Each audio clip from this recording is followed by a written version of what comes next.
So next topic is digital storage oscilloscope. The word itself, it has meaning that the digital storage oscilloscope is used to store the signal, whatever you're doing or whatever you're measuring the signal, either voltage or frequency, whatever it may be, it can be stored into the memory. So hence it is called as digital storage oscilloscope. Also, the word use digital, that means you can observe or the signal is first of all converted into some digital format with the help of some control circuitry. Okay, so basic difference between CRO and DSO is just that there is no, in CRO we directly measure the analog signal, means function generator कडनं आपण input दिलं की direct CRO वर आपल्याला काय होतं, display होतं. जो काही सिग्नल आहे तो आपल्याला डायरेक्टली डिस्प्ले व्हायला लागतो. मग आपण तो काय करतो, with the help of times per division आणि वोल्ट्स पर डिव्हिजनचा यूज करून ते मेजर करतो. म्हणजे आपल्याला तिथे काय करावं लागतं, मॅन्युअल ऑब्झर्वेशन आणि मॅन्युअल काउंटिंग आहे. आजकाल CRO आलेले की छोटे छोटे त्याला एक डिस्प्ले पण ऍड झालेले असतात आणि त्याच्यावर तुम्हाला फ्रिक्वेन्सी आणि व्होल्टेज दिसतं. पण इनिशियली काय असायचं की मेजरमेंट करता यायचे, करावे लागायचे. सो हा जो आहे अॅनालॉग सिग्नल जसं तसं तुम्ही काय करतात, तुम्हाला डिस्प्ले होतं CRO वर. But it is not the case with the DSO. DSO मध्ये काय करतात, it is needs to convert this analogue signal into some digital format and then the process is takes place. So conversion of signal is necessary in case of digital storage oscilloscope. So analog signal should be converted into digital format in case of DSO. But there is no need of conversion in case of CRO, which is the basic difference between an CRO and the DSO. Also, in CRO, there is no memory option to store the signal, but in DSO, there is a memory option is available just to for the storage purpose. So storage is available in case of DSO, but storage is not available in case of CRO. अजून काय difference सांगता येणार आहे आपल्याला दोघांमध्ये, की cost सीआरओची काय असते, मॅक्झिमम असते. कारण का, हाय टेन्शन ट्यूब. जसं जसं तुम्ही डिजिटलकडे मूव्ह ऑन होत आहे त्याची काय होते, साईज रिड्यूस्ड होते, साईज रिड्यूस होते. हाय टेन्शन ट्यूब इव्हन DSO मध्ये पण असते. पण जो आपला अॅनालॉग सर्किटरी जो आहे, अॅनालॉग सर्किटरीची ओव्हरऑल कॉस्ट काय असते, इन्क्रीज होत जाते. बट डिजिटल सर्किटरीची कॉस्ट काय असते, कमी होते. सो हाय टेन्शन ट्यूब किंवा कॅथोड रे ट्यूब दोघीकडे आहे, सीआरओ मध्ये पण असते आणि DSO मध्ये पण असते. बट CRO मध्ये कम्प्लीट तुमचा अॅनालॉग सर्किटरी असते, which increase the overall cost. But in DSO due to digital circuitry it reduces the cost. So cost reduce झालेली DSO मध्ये compare to CRO. Then naturally analog to digital conversion, hence accuracy will be more for DSO as compared to CRO. Okay, so these are some basic comparison or difference point between your CRO and DSO.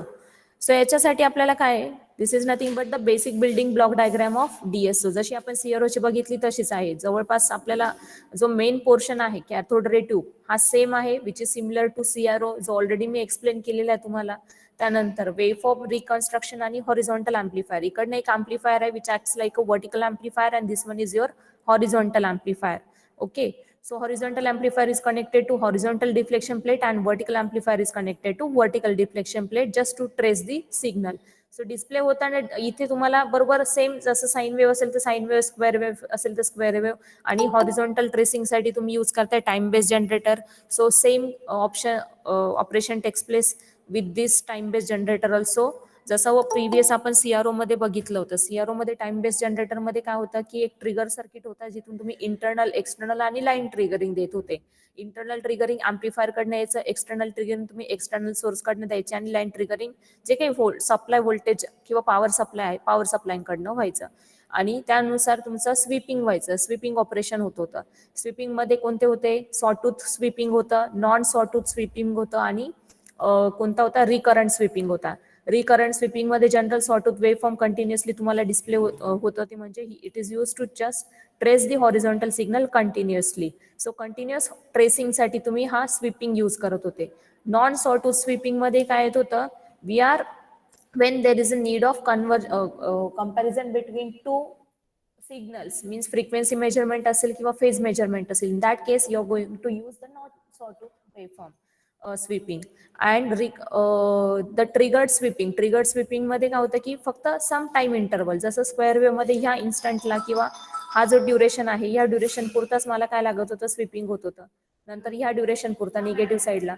So तो काही जो particular time असेल त्या particular टाइमला जेव्हा तुम्हाला sweeping necessary असेल, horizontal tracing necessary असेल, then and then you apply the triggered sweeping. In that otherwise तुमचं नॉर्मल स्विपिंग फंक्शन वर्कआउट होतं. So this is nothing but the function of time based generator which is similar to CRO.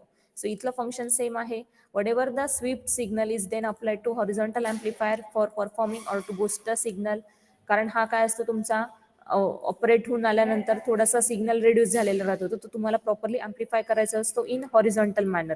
Horizontally तुम्ही amplify करताय so that to get the proper tracing of signal and proper output और the signal which is to be measured can be observe clearly. So clear ऑब्झर्वेशनसाठी त्याचा जो काही input तुम्ही apply केलेला आहे तो क्लिअरली डिस्प्ले होण्यासाठी प्रॉपर हॉरिझॉन्टल स्विपिंग होणं गरजेचं आहे. सो एकदा तुम्ही स्विपिंग केलंय त्याला तुम्ही काय करता, प्रॉपरली अँप्लिफाय करता in horizontal manner so that to display the measurand signal properly on the display. आणि हा सिग्नल जो आहे horizontal sweep signal, amplified horizontal sweep signal तुम्ही अप्लाय करता to the horizontal deflection plate and hence your signal get trace horizontally. ठीक आहे, signal काय होतो, ट्रेस होतो हॉरिझॉन्टली या मानाने. आफ्टर दॅट इकडनं जेव्हा येतोय हा जो व्हर्टिकल आहे अँप्लिफायरचं सेक्शन आहे, याच्यामध्ये थोडेसे चेंजेस झालेले compare to CRO. So CRO मध्ये आपल्याला काय होतं, तिथे डिजिटायझर नव्हता, मेमरी नव्हता, अनालायझर सर्किटरी नव्हती. ठीक आहे, सो याच्यामध्ये आता काय केले, पहिले इनपुट सिग्नल जो काही मेजर्ड सिग्नल आहे, you are going to apply to the amplifier which is nothing but the vertical amplifier which amplifies the signal. So signal काय करतोय, तो अँप्लिफाय करतोय. सो त्याचं बूस्टिंग करतोय, वर्टिकली बूस्ट करतोय signal. After boosting this signal you are going to apply to the digitizer. Digitizer is nothing but simply a sample and hold circuit. हा काय असतो, एक सॅम्पल अँड होल्ड सर्किट असतो.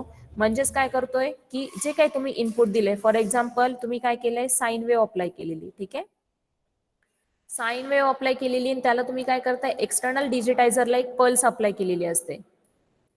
So इथे pulse असतात internally apply केलेले असतात. So sample आणि होल्ड मध्ये काय होतंय की तो काय करतोय, सॅम्पल्स घेतोय. सॅम्पल्स कसं होतंय, mixing of this two signal takes place. Mixing झाल्यानंतर तुम्हाला सिग्नल कसा मिळतोय की एवढा इन्स्टंटचा सॅम्पल, हा एवढा पोर्शन मिळेल, नंतर हा पुढचा पोर्शन मिळेल, त्यानंतर हा पुढचा पोर्शन मिळेल. ठीक आहे, सो हा जो काही पॉइंट आहे हे एवढंच आपल्याला काय मिळतंय, सॅम्पल सिग्नल मिळतोय.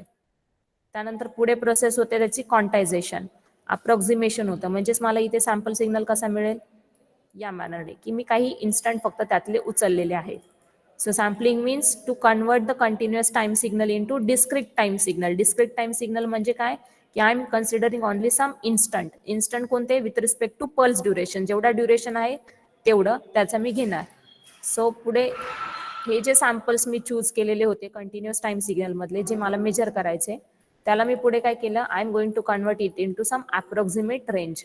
अप्रॉक्सिमेट रेंज म्हणजे क्वांटायझेशन प्रोसेस होते. क्वांटायझेशन मध्ये काय होतं की या रेंजला मी काहीतरी नंबरिंग दिलेलं आहे, 1 लेवल, फर्स्ट लेवल घेतली. ही जी रेंज आहे, ह्या रेंजमध्ये जेवढे सिग्नल्स येतील, म्हणजे हे सगळे 2 नंबरला आले. त्याच्यावरती जी अँप्लिट्यूड आहे त्याला 3 नंबर दिला. सेम वे इकडे पण मी काहीतरी त्याला प्रॉपर कन्व्हर्जन केलं. सो ह्या रेंजमध्ये जेवढे सिग्नल्स येतील ते सगळे अप्रॉक्सिमेट येईल 2 ला. या रेंजमध्ये जेवढे सिग्नल होतील ते अप्रॉक्सिमेट होतील 3 ला. सो हे 1 2 3 ला तुम्ही काय करता, एनकोड करता. म्हणजे 1चा बायनरी कन्व्हर्जन काय होतं मग, 0 0 0 1. 2चं बायनरी कन्व्हर्जन काय होतं मग, 0 1 0 0 0 1 0. 4चं कन्व्हर्जन किंवा 3चं कन्व्हर्जन काय होतं, 0 0 1 1. So likewise. सो या मॅनरने काय होतं, तुम्ही पूर्ण जो तुमचा अॅनालॉग सिग्नल आहे तुम्ही कशात कन्वर्ट केलाय, डिजिटल फॉर्मॅटमध्ये कन्वर्ट केलाय. So after converting this analogue signal to digital converter, this goes to memory where the this data is temporary stored. इथे टेम्पररी स्टोरेज होतं, मग पुढे तुम्ही त्याला काय करू शकता, USB कनेक्ट करून किंवा प्रिंटर कनेक्ट करून तुम्ही त्याची जी काय जो काही सिग्नल आहे त्याची तुम्ही प्रिंट आउट पण घेऊ शकता, जो डिस्प्लेला तुम्हाला दिसतंय. ठीक आहे, after that from memory whatever the data stored into the memory it goes to analyzer circuitry. आता analyzer circuitry मध्ये काय असतं की हे कोणत्या फॉर्मॅटमध्ये सांगितलं की सॅम्पल्स असतात. आपण एक सॅम्पल घेतोय किंवा अप्रॉक्सिमेट सिग्नल घेतोय. So that approximate signal whatever the converted signal is analyzed using information म्हणजे काय की इथे कम्पेअर केला जातो in short signal. Okay, it is compared here and after that the whatever the signal is produce is pass to waveform reconstruction. Now waveform reconstruction is nothing but to convert the digitized signal into in continuous waveform format. परत continuous wave मध्ये conversion होतं.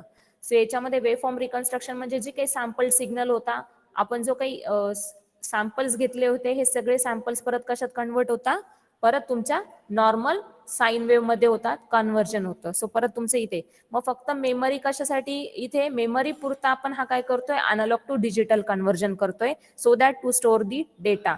परत आपण initial process करतो की original signal is reconstructed, original signal is reconstructed and here again you get the normal your sine wave. म्हणजे जर तुम्ही इथून साईन वेव्ह अप्लाय केलेली असेल तर ठीक आहे, इथून साईन वेव्ह अप्लाय केली असेल तर ती साईन वेव्ह तुम्हाला इथे ऑब्झर्व मिळते with the help of waveform reconstruction. So all digital signals are again converted into its original format, that is into the analog format, and then it is applied to vertical deflection plate which are present into the CRT, and the signal is traced vertical manner.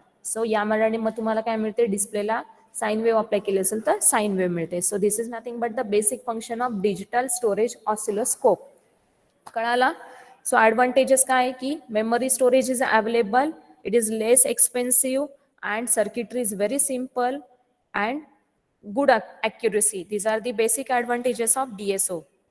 Applications कुठे कुठे असणार आहे की जिथे जिथे तुम्हाला कार्डिओग्राम्स असेल, म्हणजे जिथे ऑब्झर्व करायचं आहे किंवा डिस्प्ले बघायचा आहे, सिग्नल्स हार्टबीट्स असतील, कार्डिओग्राम्स असेल, ईसीजी असेल, प्रत्येक ठिकाणी तुम्ही काय करतात, डीएसओ यूज करता. जिथे आपल्याला काय करावं लागतं, डेटा रिपोर्ट जनरेशनची नेसेसरी असते, report is necessary. In that case I have to use DSO, digital signal oscilloscope, digital storage oscilloscope instead of cathode ray oscilloscope. So कळाला, समजलं? कोणाला काही डाऊट?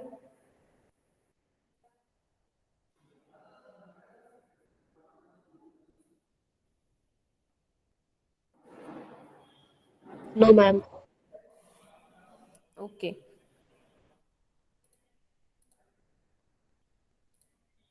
अजून एक